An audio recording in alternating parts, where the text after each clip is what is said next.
Everyone, welcome to my channel. और आज मैं हूँ गेस वेयर, मनाली में। यस, इतने दिनों से मेरी कोई ट्रैवल अपडेट्स नहीं थी, तो मैंने सोचा क्यों ना आप लोगों को बता दिया जाए कि कहाँ हूँ मैं और क्या कर रही हूँ और क्या है ट्रैवल अपडेट्स। तो let's start with journey.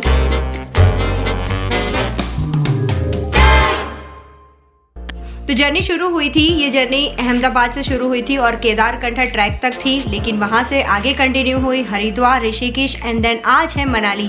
Kedarkantha का मैंने एक छोटा सा ट्रेजर अपडेट किया है, अगर आपने चेक नहीं किया तो प्लीज़ डू चेक, मैं लिंक कार्ड में डाल दूंगी। और अगर आपको जानना है कि मेरी नेक्स्ट ट्रैवल अपडेट्स क्या है तो इंस्टा पे अभी के अभी मुझे फॉलो कर दो, मैं लिंक्स यहाँ पे डाल दे रही हूँ और यहाँ पे आपको डिटेल्स मिल जाएगी आपको कहाँ पे फॉलो करना है। तो let me start with the important topic कि मनाली कैसे मैं पहुँची।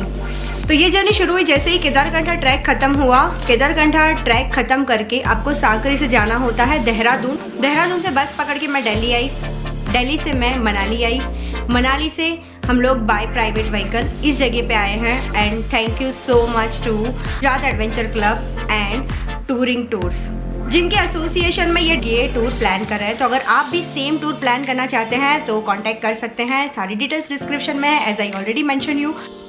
तो दिल्ली से मनाली आने के लिए या तो आप फ़्लाइट ले सकते हैं या आप मेरी तरह बस में आ सकते हैं। कोई भी प्राइवेट बस आप कर सकते हैं जिसका किराया 1000 रुपीज़ के करीब होता है। तो रास्ते में इस तरीके से बहुत ही ब्यूटीफुल नज़ारों के साथ आपकी जर्नी कब ख़त्म हो जाएगी आपको पता भी नहीं चलेगा। वैसे ये बसेस 15 आवर्स में पहुंचा देती हैं, लेकिन मेरी जर्नी लंबी थी क्योंकि बस बीच में ख़राब हो गई थी और उसके बाद नई बस आई और जिसकी मदद से मैं यहाँ पे पहुँची मनाली। ये है मनाली का बस डिपो।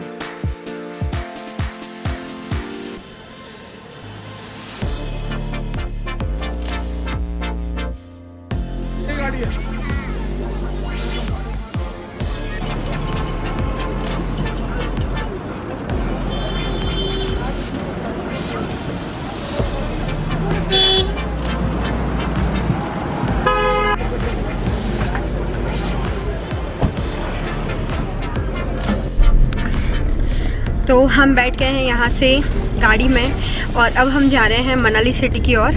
तो ये है जर्नी।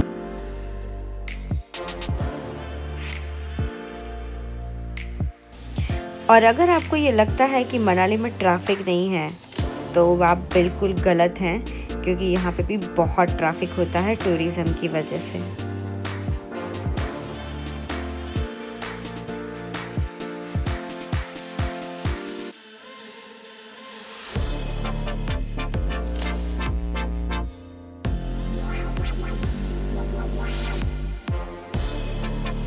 यहाँ पे बने हुए ऐसे छोटे छोटे जो ब्रिजेस हैं जो रिवर क्रॉस करते हैं, ये बहुत ही ब्यूटीफुल होते हैं और इनमें जर्नी करने का मज़ा ही कुछ अलग होता है।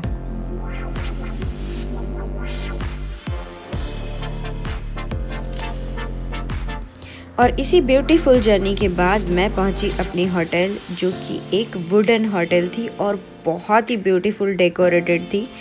और ये जो है ये होटल की एंट्रेंस है और एंटर होते ही ये है वेटिंग एरिया। और ये छोटा सा बार टाइप बना है, काउंटर नहीं है लेकिन बार टाइप है। और व्यू देखिए, ओह माय गॉड, बहुत ही ब्यूटीफुल व्यू यहाँ से आपको देखने मिलेगा और ये मुझे बहुत ही अच्छा लगा था।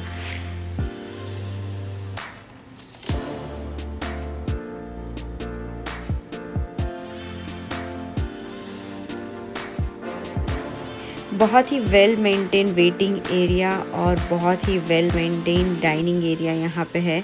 ये छोटा सा रिसेप्शन यहाँ पे है और इस होटल का नाम भी मैं आपको बताती हूँ।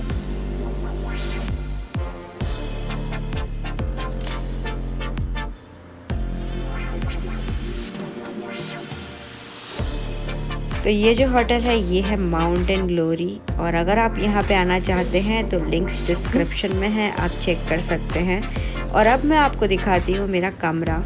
So it's wooden cottage.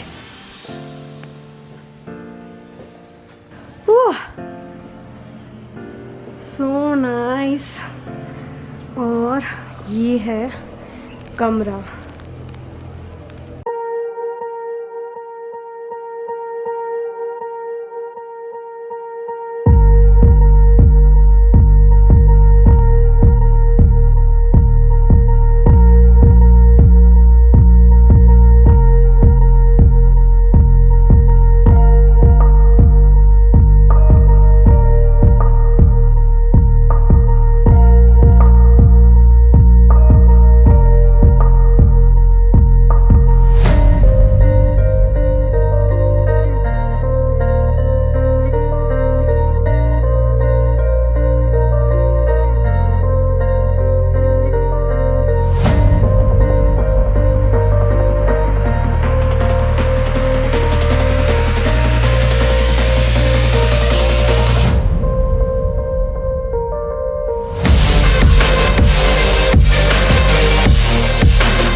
ये जो जगह आप वीडियो में देख रहे हैं वो नज़दीक में ही नीचे थोड़ी सी स्पेस थी और ये बहुत ही ब्यूटीफुल लग रहा था, तो मैंने यहाँ पे थोड़ा सा वक्त बिताया।